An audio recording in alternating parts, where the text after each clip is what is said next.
Estamos de regreso en Arica Informa. Está con nosotros don Ricardo Ortiz Pérez con sus comentarios de actualidad. Bienvenido. Muy buenas noches. El título de este comentario es ¿Aprueba o rechaza? Ya fue entregado el último borrador de la Constitución. Equivocadamente nuestros dirigentes nos han instado a establecer que esto se trata de una guerra entre dos posiciones y dos facciones irreconciliables. O es la una o es la otra. No hay términos medios. Todos los días se enfrentan entre dos posiciones, incluso aparentemente algunos ni siquiera han leído la Constitución, que son una enormidad de artículos, que además hay que interpretarlo, porque da para mucho. Algunos, ¿cierto?, lo interpretan de una manera, otros de otra.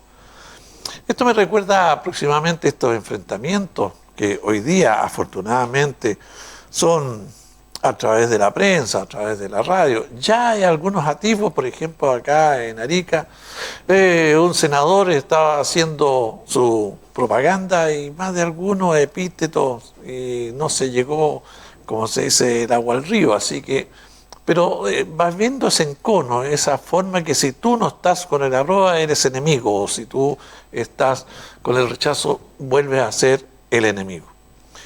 Esto me recuerda más o menos allá en septiembre de 1973, cuando habían dos posiciones irreconciliables, y eran todos los días a lo largo del país, los unos contra los otros. Piedras van, piedras vienen. El grupo móvil en ese tiempo, ¿no es cierto?, se encargaba de apalear a cuánta persona estuviera adelante.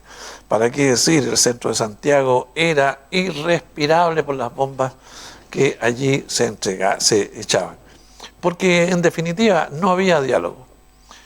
El cardenal Silva Enrique trató en lo posible, ¿no es cierto?, de reunir en su casa a los mandatarios y a los principales líderes de oposición con muy malos resultados. Y así esta vorágine de no entenderse, de mirarse como enemigo, llevó a lo que todos sabemos, el 11 de septiembre de 1973, porque también los grandes empresarios, estamos hablando no de la chimuchina, estamos hablando de los grandes empresarios, de la forma internacional que tienen estas vinculaciones, hicieron que el tío Sam, ¿no es cierto?, pusiera grandes cantidades de dólares para desestabilizar este gobierno incipiente.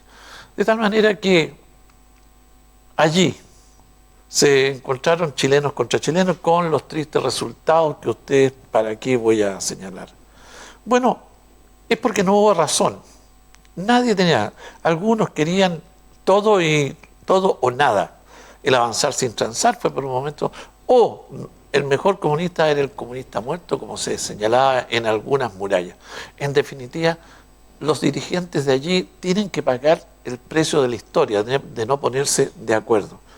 Pero la historia siguió, con todas estas lágrimas, angustias, pero posteriormente se llegó a lo menos a conversar y nació nuevamente la democracia con Patricio Aylwin como primer presidente.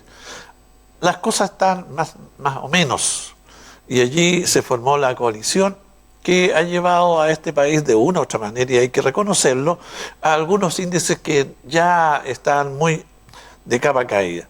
Pero sin embargo también creó a vista y paciencia del pueblo de una élite política que coloca a sus hombres, a los que son, diríamos, más fieles en el aparato público. Y algunos, e incluso hoy día, colocan al hijo, colocan al familiar más cercano, y aquí no ha pasado nada. Y la verdad es que obedece esencialmente a que tienen el poder del voto, ya sea diputado o senador. Y ellos, entonces, con ese voto, exigen al gobierno para que te coloque a toda su parentela donde puedan vivir, porque en el mundo privado sencillamente no dan el ancho. Bueno, la democracia puede tener muchos defectos, pero también tenemos que señalar que cuando hay minorías que de una u otra manera obtienen el poder y establecen una constitución, un borrador de constitución, tienen que conocer, tienen que saber que estas no son las tablas de la ley, no son esos 10 mandamientos que para el mundo cristiano son inamovibles. No, tienen que conocer, establecer que también se caen en errores.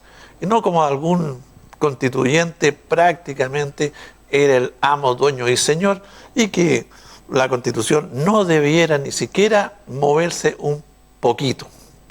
Bueno, estamos tratando el 4 de septiembre de ir a votar por una u otra forma de vida más adelante.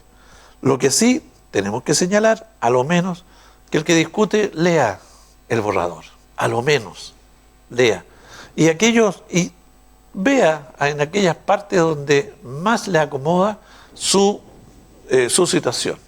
Las mujeres con todo sentido tendrán que ver si en esta Constitución se establecen sus propios derechos.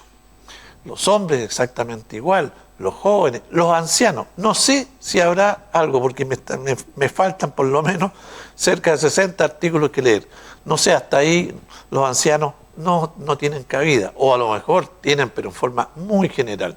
Ojo, hay que tener cuidado que la gente de la tercera edad cada día son más, porque la edad también de cuando aquellos digamos hace mucho tiempo, el hombre solamente vivía hasta los 70 años por ahí. Hoy día ya estamos llegando a los 90. Por lo tanto, más vida, más hombres ancianos, y tenemos que tener a lo menos la posibilidad de vivir los últimos años en forma digna, con buenas jubilaciones, con buena salud, y por qué no decirlo también, ofrecerle un trabajo, porque mucha de la gente de la tercera edad tiene posibilidades de seguir trabajando. Sin embargo, la historia de este país nos señala que después de los 50 años ya no servimos. Y en muchos casos, sencillamente, si usted va a buscar trabajo con 50 años, sencillamente, por razones, yo diríamos, normales, se prefiere a gente más joven. Y así, los viejos, en definitiva, a veces llegan a dar pena. Bueno, la Constitución y el 4 de septiembre debe ser un instante para unirnos más que para desunirnos. Lea, escuche, pero escuche a los que saben. Si no, no va a servir de nada. Así que vote en conciencia. Muchas gracias por su comentario. Que esté muy bien. Hemos escuchado el comentario de actualidad de Ricardo Ortiz. Hacemos una pausa y regresamos.